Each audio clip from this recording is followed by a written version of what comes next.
السلام علیکم ورحمۃ اللہ وبرکاتہ نحمده ونصلی علی رسولہ الکریم اما بعد۔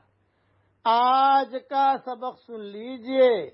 آج کے سبق کی سرخی ہے قرآن سے دوستی کیجئے، پارٹ نمبر 40۔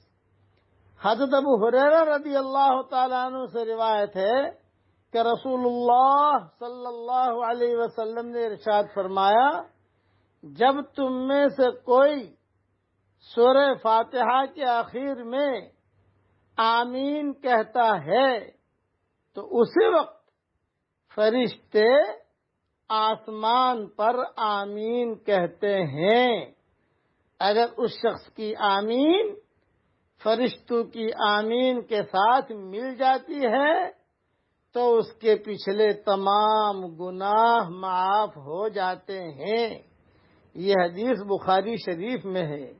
ایک مرتبہ اور سن لیجئے تاکہ پکی ہو جائے، بات یاد رہے۔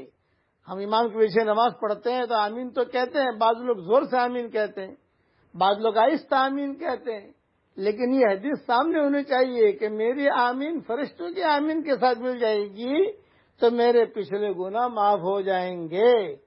پھر سے سنیے، رسول اللہ صلی اللہ علیہ وسلم نے ارشاد فرمایا، جب تم میں سے کوئی سورہ فاتحہ کے آخر میں آمین کہتا ہے تو اسی وقت فرشتے آسمان پر آمین کہتے ہیں۔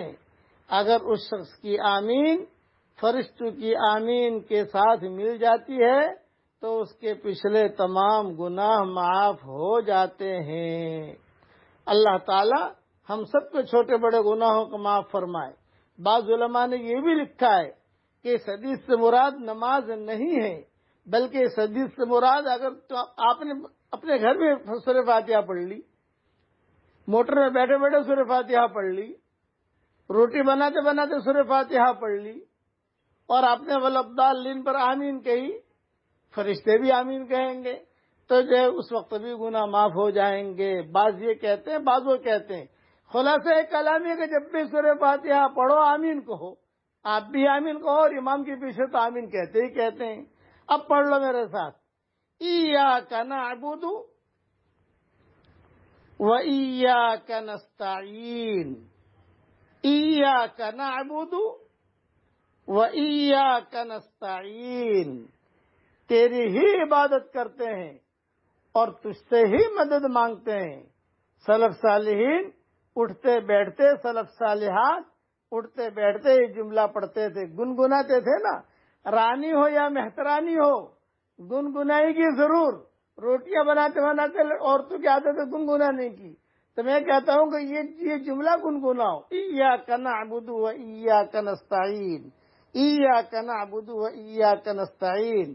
اس سے جو ہے حاجتیں پوری ہوتی ہیں اور اللہ تعالیٰ بھی خوش ہوتا ہے۔ اللہ تعالیٰ ہم سب کی دنیا اور آخرت کی ساری حاجتوں کا غیب سے تکفل فرمائے، آمین۔ وآخر دعوانا ان الحمدللہ رب العالمین۔